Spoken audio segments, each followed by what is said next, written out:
જય દ્વારકાધીશ ખેડૂત મિત્રો, ઇન્ડિયા એગ્રોમાંથી જામ ખંભાળિયા, ડિસ્ટ્રિક્ટ દેવભૂમિ દ્વારકા.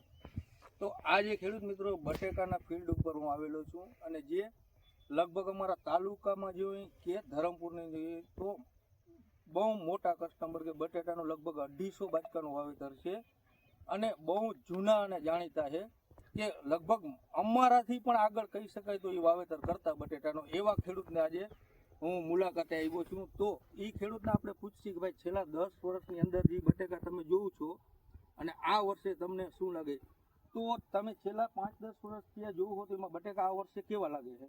સુપરમાં સુપર છે.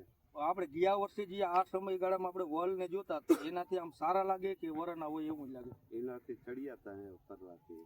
આપણે ગયા વખતે લગભગ વીઘે 250 મણ જેવા થયા હતા, 250 થી 300 મણ. તો આ વખતે એનાથી વધી જાય એવું લાગે છે કે વધી જશે? અને બીજું કે તમે આજ લગભગ 30 વર્ષથી મને ખબર છે કે બટેટા વાવો, તો બીજું બધું વાવો એના કરતાં બટેટામાં સારું રહે કે બટેટાથી બીજા પાકમાં સારું રહે? તમને શું લાગે? બટેકા સિવાય કાંઈ અમને ફાવતું જ નથી. બટેટા સિવાય ફાવતું નથી અને માત્ર 60-70 દિન પાકી જાય બાદ, બરાબર? હા, 70 દીમાં તો કાઢવા જ પડે. બરાબર. અને આપણે બટેટા વાવી તો હું ઘણી વખત એમ કહેતો હતો કોક વાર આમ એવું સારું વરસ તો 50-50 હજાર વીઘે વધે, સાચી વાત? 50 બટેકામાં પેલું વાવ્યા નથી, ટ્રેક્ટર ફ્રી થઈ ગયું. ટ્રેક્ટર આખું ફ્રી થઈ ગયું એમ કે ભાઈ બટેટામાં, તો સરખું કરીને લાગે તો બટેટામાં બહુ સારા પૈસા થાય.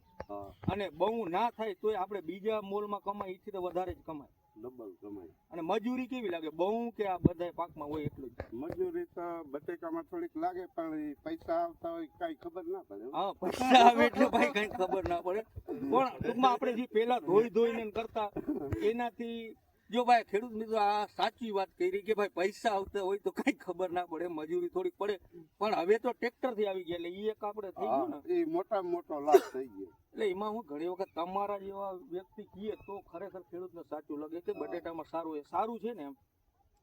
તો આ વર્ષે ગયા વર્ષેથી પણ સારા થાય એવું છે, બરાબર? અને વીઘે 250-300 મણ થાય એવું લાગે છે? હા, પાકું. બરાબર. તો સારું, તમારો આભાર. જય દ્વારકાધીશ.